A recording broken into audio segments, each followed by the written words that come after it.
À partir du 2 juillet, Emmanuel Macron réunit les acteurs calédoniens à Paris. Objectif, relancer les discussions institutionnelles après l'échec des pourparlers à Déva. Le chef de l'État présidera les échanges avec le ministre des Outre-mer Manuel Valls. Partis politiques, acteurs économiques et représentants de la société civile sont attendus. 3 visions se dégagent aujourd'hui. Calédonie Ensemble défend une souveraineté partagée avec la France, encadrée par un pacte de stabilité de 10 à 15 ans, assorti de garanties économiques et d'un référendum final sur un avenir commun. Pour eux, ce sommet représente la dernière chance. Le seul projet que l'État pousse, en l'état actuel des choses, c'est le projet Valls.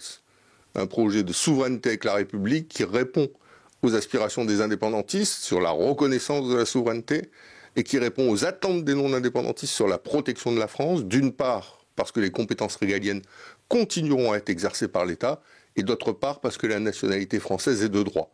Mais c'est sur ces bases-là qu'on doit poursuivre le travail de discussion qui a été engagé depuis le mois de février maintenant.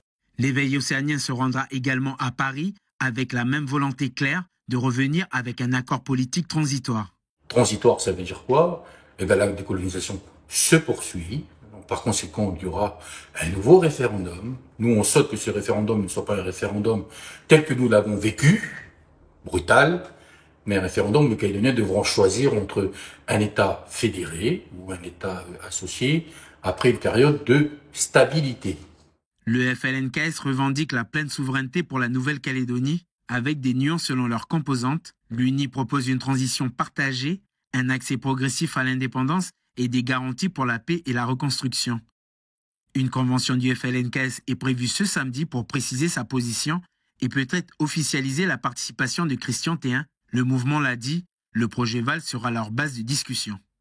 Nous disons que ça ne peut pas être autre chose que les discussions à Paris, que la discussion autour de ce projet porté par l'État. C'est ce qui a été acté à la dernière convention. La dernière convention a pris acte du projet de l'État déposé par le ministre d'État, M. Valls. Et même si ce n'est pas notre projet, nous, notre objectif, c'est toujours l'accession du pays à la pleine souveraineté. Mais on s'est dit qu'on se prenait ce projet-là pour y travailler, pour y parvenir. Les loyalistes et le Rassemblement, eux, proposent une rupture avec le projet Valls via un double fédéralisme. La province sud deviendrait une région très autonome, sans Yaté et Tio.